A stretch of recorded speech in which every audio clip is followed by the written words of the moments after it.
Hello everybody, hopefully you can hear me all right.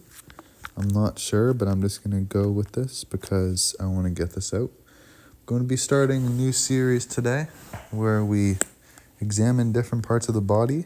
As you can see, we're going to start with the skeleton of the human body and we're going to work our way down as we progress the series. So we're going to start with the skull, and then as I said, we're going to work our way down. We're going to progress to muscles and tendons and everything that this app has to offer. Really great app. Recommend it. I'm not sponsored, but you guys should definitely check it out if you happen to come across it, and I will be putting it in the description once I get this video out. So here we go. Let's just start with this. With no further delay, you have the eyes, obviously, the right and the left. So obviously from our perspective here, we can see that the right eye appears to be on the left, but when you take it from the perspective of the skeleton you're examining, that's their right eye, because that is their perspective of the right side of their body. So you have the mandible, which is the jaw. You have the left maxilla, which, as I just mentioned, is their left. Right maxilla right there. Zygomatic right, zygomatic left, which are the cheekbones. And you have all the teeth. I'm going to go over these really quick. So you have the central incisors, and then just keep in mind the left and right are inverted from our perspective here. And you have the lateral incisor right there, just to get some familiarity going with those. The canine teeth right there.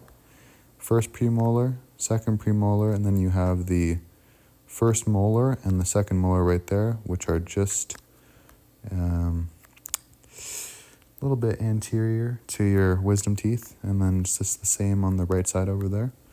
And you have the temporal lobe of your skull, and then you have the occipital, which is in the back, just one right there. But then you have the sutures at the top, which comprise of the left parietal and the right parietal, and then you have the frontal right there. And covered the teeth, covered all that. Now we're just going to look in the nose really quickly. As we can see, the ethmoid. Now, these bones right here I'm not as familiar with. You have the vomer right in the back of the nose there. In that crevice, you have the inferior nasal concha to the right.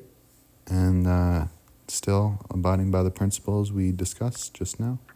And the maxilla, as you can see, I actually didn't know this myself, but it does comprise of the base of your nose, which is pretty interesting to see here.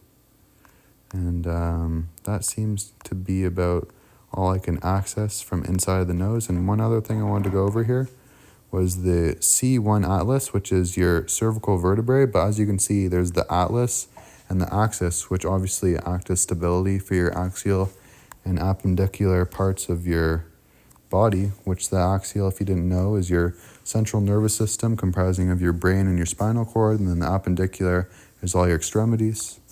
And then you have, following that, just the cervical vertebrae, starting from C3 to C5, and that's about it. I'm going to discuss there. Obviously, you have the invertebral discs between each vertebrae going all the way down the spine. But that is for the next video. Hopefully you guys enjoyed this one. I'll keep working my way down. And if you don't want me to do that, give me some suggestions. Tell me what you'd like to see instead of moving down. Maybe you want to skip right to muscles, and that's perfectly fine. Just voice what you want in the comments, and I'll catch you guys in the next video.